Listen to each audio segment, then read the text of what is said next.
మా కోనసీమ జిల్లాలో సముద్రము, గోదావరి కలిసి ఉండడం వల్ల ఈ సముద్రపు చేపలు చాలా ఫ్రెష్‌గా దొరుకుతాయన్నమాట.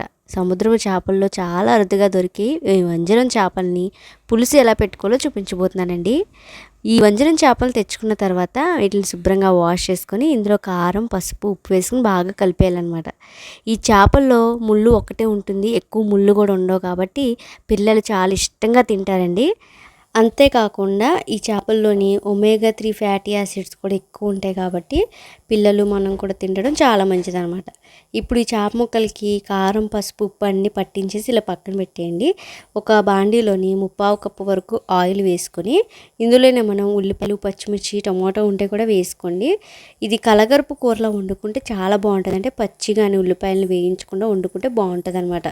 ఇప్పుడు ఇందులోనే కూరకు తగ్గట్టుగా కారము, అలాగే ఉప్పు, అలాగే రుచికి సరిపడినట్టుగా మనం పులుపును కూడా ఇక్కడే యాడ్ చేసుకోవాలన్నమాట. ఉడికించినప్పుడు పులుపు చూసుకోకండి, పులుపు ఇప్పుడే యాడ్ చేసుకోండి. తర్వాత నేను ఇక్కడ 1 టీ స్పూన్ వరకు అల్లం వెల్లుల్లి వేసుకుంటున్నాను. మసాలాతో తయారు చేసిన అల్లం వెల్లుల్లి పేస్ట్ అండి ఇది. నేను మన ఛానల్లో పోస్ట్ చేశాను, లింక్ వచ్చే డిస్క్రిప్షన్లో ఉంది, చూడండి ఒకసారి. ఇంక మనం ఎలాంటి మసాలా పొడులు కానీ ఇందులో వేయనవసరం లేదు. విడివిడిగా డైరెక్ట్ అల్లం వెల్లుల్లి మసాలాని కలిపి ఇలా మిక్సీ చేసుకుని పెట్టుకుంటే ఏ కర్రీకైనా వాడేయచ్చు. మొత్తం అంతా కూడా కలిపేసి మనం కలిపి పెట్టుకునే చేప ముక్కలను కూడా ఈ ఉల్లిపాయ మిశ్రమంలో వేసేసి ఇందులో డైరెక్ట్ మనం నీళ్లు వేసేసేయాలి. ఇక్కడే పులుపు, కారం అన్నీ పర్ఫెక్ట్గా సరిపోయే లేదో మాత్రం చెక్ చేసుకోండి.